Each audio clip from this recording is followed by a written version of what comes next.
Welcome back. We're looking at... This is that period when you have all sorts of permutations, but very intense permutations for the informed and for the uninformed. You're already seeing someone in the studio. Now, he's the governor of a particular state that has been placed amongst the old 19 states, and one perceived to be one that doesn't allow those at the helm of affairs a second term. But would his case be different? He's done some work in the last 4 years. What are those things he's done that could give him the heart of his people? The uninformed said he hasn't done much. But today he will get to answer some questions. You might also want to ask him 1 or 2 questions. We have in the studio Governor Abiola Ajimobi, Governor of Oyo State. Thank you for coming. The pleasure is mine. We were supposed to keep you a secret, but I guess our producer decided to put you out on air real quick. Welcome. Will this governor be able to break the jinx in Oyo State, where it seems like impossible for a governor to get a second term? Would you be able to? I think definitely I'm going to break the jinx. I believe that there's always a first time in everything. There was a time in Kano State, no governor had a second term. Shekarau came and broke the jinx. In Borno State, there was never a second term. Senator Sheriff came, Almadu Sheriff, he broke it. In Oyo State, it's the first time you have an Ajimobi as a governor. And that is the first time the jinx will be broken. What gives you the confidence to say what you have just said? Basically, I think it's about performance. It's about enlightenment. It's about evolution. Performance in the sense that if you look at the key performance indicators of governance, i.e. peace and security of lives and property, it's the first time in recent years that the government in Oyo State, in this case, the governor and his executive, we've been able to bring peace, tranquility, safety to Oyo State, either to a state of brigandage, a state of violence, a state of disorderliness. So I think fundamentally, we've succeeded by bringing peace. 2, we've been able to provide the necessary social infrastructure, physical infrastructure. And when we've done this, and comparatively speaking, we've done better than the 2 previous governments before us. So I believe that when you look at our performance in those key performance indicators, when you look at the society itself being more enlightened, exposed, I think I believe seriously that I'm going to have a second chance. Let's take you up on that issue of performance. Yeah. Your urban renewal scheme has been judged a very lofty idea. But it appears some of the people who are supposed to benefit from it are not happy about it. Who are those people?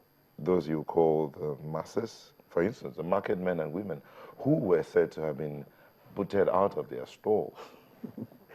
Again, this is, you've said it during the introductory speech. You said those that are informed,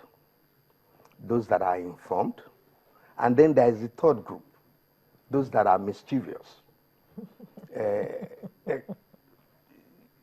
Basically speaking, today in Oyo State,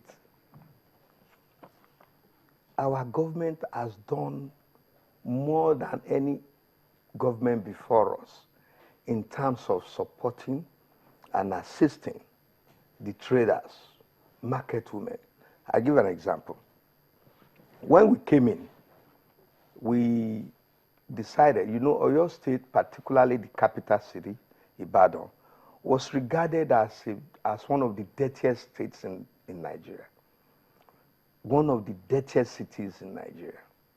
And we came in there for trying to remove the dirt, in quotes,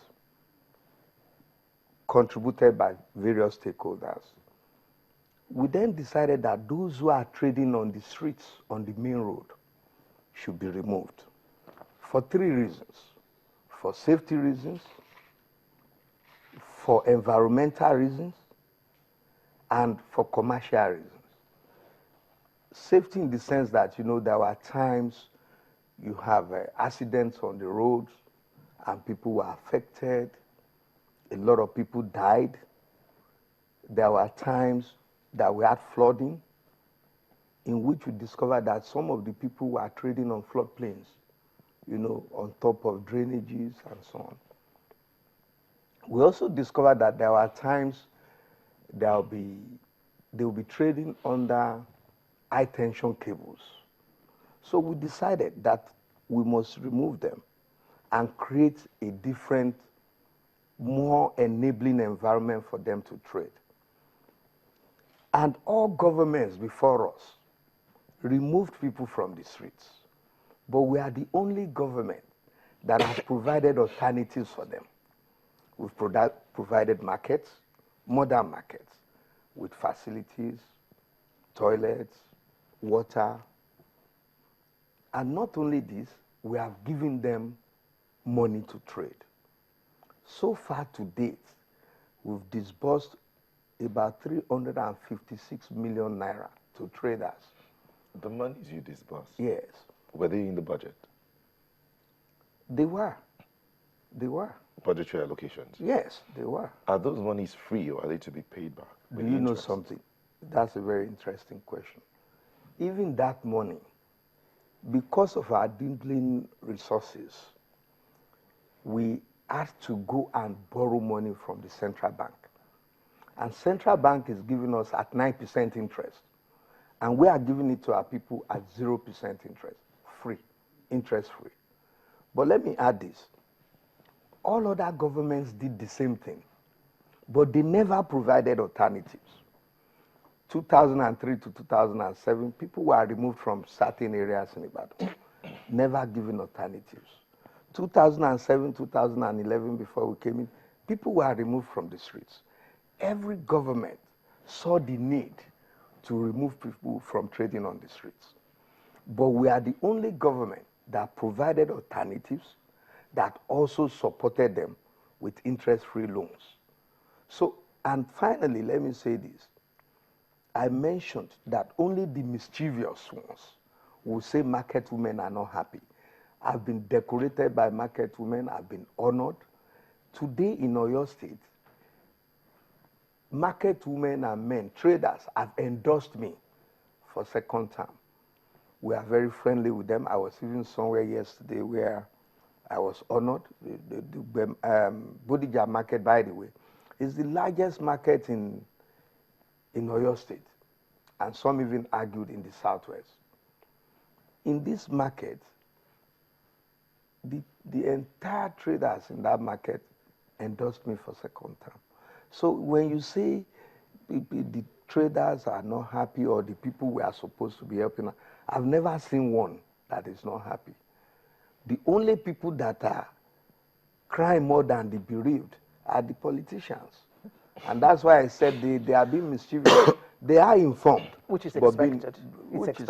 Which is expected. And you know, in my dialect, they will say, your enemy can never hunt down a big catch. But I've always told people, if you have an elephant as your catch, nobody can say you have not killed something. Something. Yes. So. Yes. Now, let's look at the area of education. What has your policy been regarding education? I think in education, we based our policy on a tripod of students, teachers, and infrastructure. And when it comes to teachers, for instance, we have done a lot for the teachers, more than any other government. We've increased their salaries and wages threefold since we came in. By the time we came in, an average teacher earning between 50 and 60,000 naira a month, today is earning about 150 to 170,000 naira a month. We changed their car loan from 500,000 naira to 1 million naira. We changed their housing loan from 1 million naira to 2 million naira. Not only housing,